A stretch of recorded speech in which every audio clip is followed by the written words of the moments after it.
You know, it's kind of wild how Joe Rogan, of all people, became this supposed boogeyman for the political left. It's like they looked at a guy who spends hours chatting about elk meat, DMT, and aliens and thought, yep, that's the alt-right ringleader we've been warned about. When you and I were speaking at one point earlier, you were talking about algorithms, all kinds of data that was available that you were, people were going to be presenting to the Harris campaign. Sure. And I suppose you're going to say that did that fall on deaf ears to large part? Yeah, Van's right. They were like, we've got it. We've got it. And they didn't have it. And one very obvious missed opportunity is that Joe Rogan is the biggest audience in the country. It's disaffected, low propensity men, kind of the audience that the Harris campaign should be trying to reach. It was much more upside than anything else. Kamala goes on, Tim Walz goes on, and then you have millions of men who are exposed to the Democratic message, and they turned it down because she was too busy. I mean, like it makes zero sense, except in the context that the team just didn't have confidence in her to do it. The left's obsession with shoving anyone they mildly disagree with into a neat, extremist box isn't just intellectually lazy, it's downright counterproductive.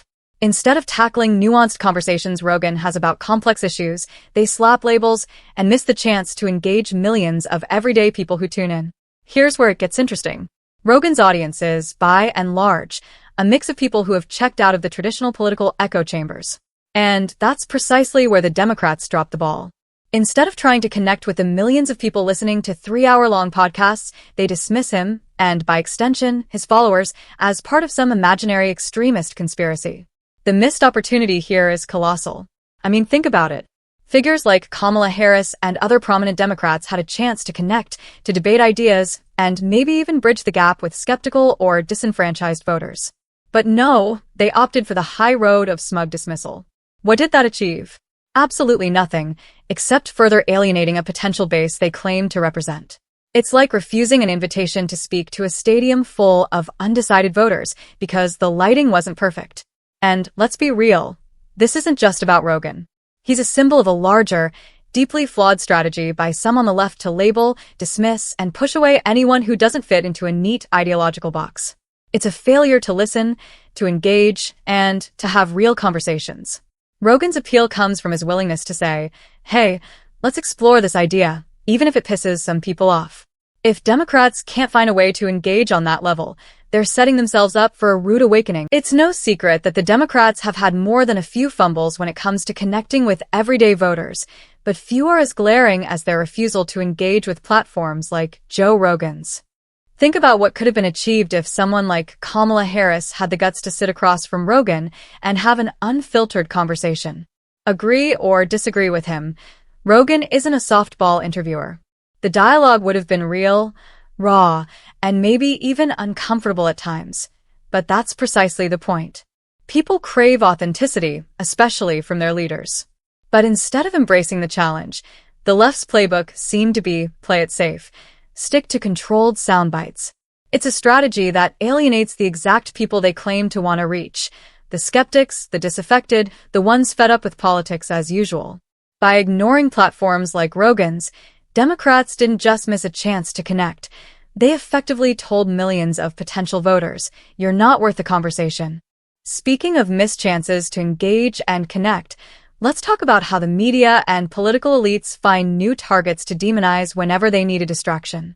Enter Rachel Maddow's latest performance, where she breathlessly warns us all about Elon Musk being a national security risk. Security disaster, and one that President Harris is going to have to clean up, and quickly. I mean, you really can't have the head of a company that is the primary rocket launcher for the Defense Department and NASA. You can't have the head of that company in secret communications with America's worst enemy, while America's enemy is actively waging a war against one of our allies, especially once you learn that he's using his businesses to help the other side, to help Russia in that war, and apparently to do secret favors for China against our other allies like Taiwan.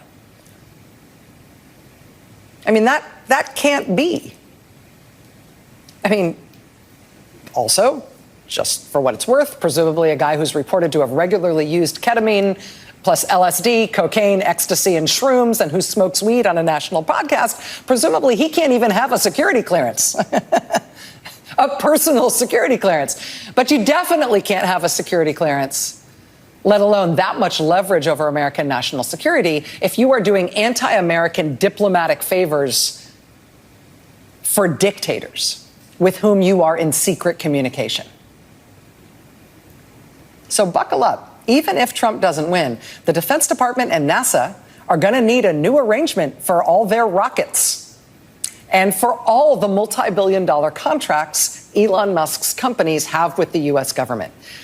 The U.S. government is going to have to either, unwind from all of those contracts, or Elon Musk's companies are going to have to unwind from him.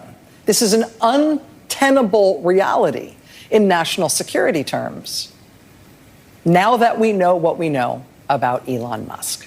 This election, regardless of who wins, has produced a national security problem that is going to be a huge new thing for our country to deal with, likely with tons of drama, and it will start as soon as we've got an election result either way. So pace yourself. Seriously? It's almost as if they have a dartboard with names of influential figures who don't toe the line. Musk isn't some secretive figure plotting global chaos from a hidden lair. He's the guy sending rockets into space and building electric cars.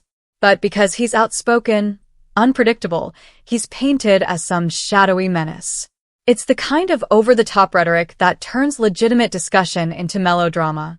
Now, let's get real for a second. Musk's businesses, from SpaceX to Starlink, aren't just tech toys. They're crucial to national interests, defense systems, and even internet access for people in remote areas. But Maddow's alarm bells aren't about policy or security. They're about shaping narratives and stoking paranoia. Why? Because Musk doesn't fit neatly into any political box, and that makes him unpredictable and hard to control. Sure, he tweets like there's no tomorrow, and he's been known to troll even his own shareholders. But come on, that hardly makes him a national security risk. Instead of focusing on real policy concerns, Maddow and others use fear-mongering as a cheap tool, and it's exhausting. This brings us back to the broader trend. Media figures, especially those on the left, have a pattern of vilifying people who dare to challenge their orthodoxy. Musk, much like Trump and Rogan before him, becomes an easy target because he disrupts the cozy narratives they've constructed. When Maddow throws around terms like threat and risk without substance, it doesn't strengthen her argument. It reveals how desperate some corners of the left are to maintain control over the conversation. Instead of recognizing Musk's contributions to innovation and infrastructure, or addressing valid concerns with nuance, they opt for scare tactics. And just like that, the chance to have a real dialogue slips through their fingers yet again. And let's talk about what's really at stake here.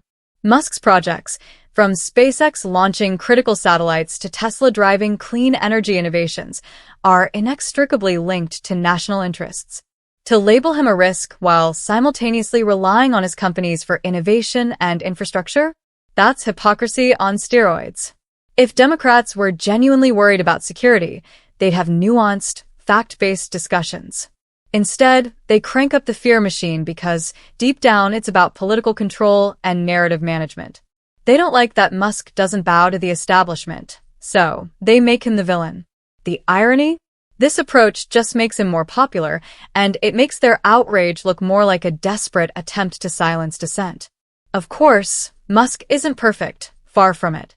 But the hyper-focus on discrediting him reveals more about the critics than about him. The left's strategy of demonizing anyone who doesn't fit their mold only amplifies their own disconnect with regular people who see through the charade. Musk isn't a saint, but neither is he the existential threat some claim he is. The real threat? A political class so obsessed with maintaining control that they attack innovators rather than work with them. By framing Musk as a danger, they're hoping to scare people back into the safe confines of their own narratives. But in doing so, they risk alienating even more of the public and turning people like Musk into folk heroes in the process. You know, it's almost impressive how consistent the media's playbook has become when it comes to dealing with influential figures who don't toe the leftist line. Musk, Trump, Rogan, different personalities, different backgrounds, but they've all been subjected to the same relentless treatment. First, the media builds them up as interesting, even captivating, figures. Then, the second they stray from the accepted narrative, they're transformed into public enemies. It's like clockwork. The pattern is clear: dissent from the approved orthodoxy, and suddenly you're a dangerous threat to society. The tactic is always the same. Step 1. Amplify their every flaw, even the most trivial ones, until it becomes their defining characteristic. Musk tweets a meme? It's proof of instability. Rogan questions mainstream health narratives? He's spreading dangerous misinformation. Trump tweets, well, anything, and it's a 5-alarm fire. The goal is obvious: turn them into caricatures so they're easier to dismiss. But in doing so, the media often underestimates the public's intelligence and resilience. Many people see through this. They know when a genuine critique turns into a vendetta. And the more aggressively figures like Musk, Trump, and Rogan are demonized, the more their followers dig in, convinced, rightly or wrongly, that they're witnessing an unfair pile-on. What's lost in all this is nuance, context, and, frankly, credibility. Sure, Musk's influence should be scrutinized, just as Trump's policies and Rogan's interviews warrant critical analysis. But when every misstep, every offbeat comment, is treated like a world-ending scandal, the outrage fatigue sets in fast. The media's tendency to vilify these figures often backfires, making them seem like rebellious underdogs rather than the powerful figures they are. This trend of demonization doesn't just push these individuals into defensive positions, it pushes their followers further away from trust in traditional media. Instead of fostering real, substantive dialogue, the relentless attacks become a rallying cry for those who feel alienated by what they see as a condescending, out-of-touch elite.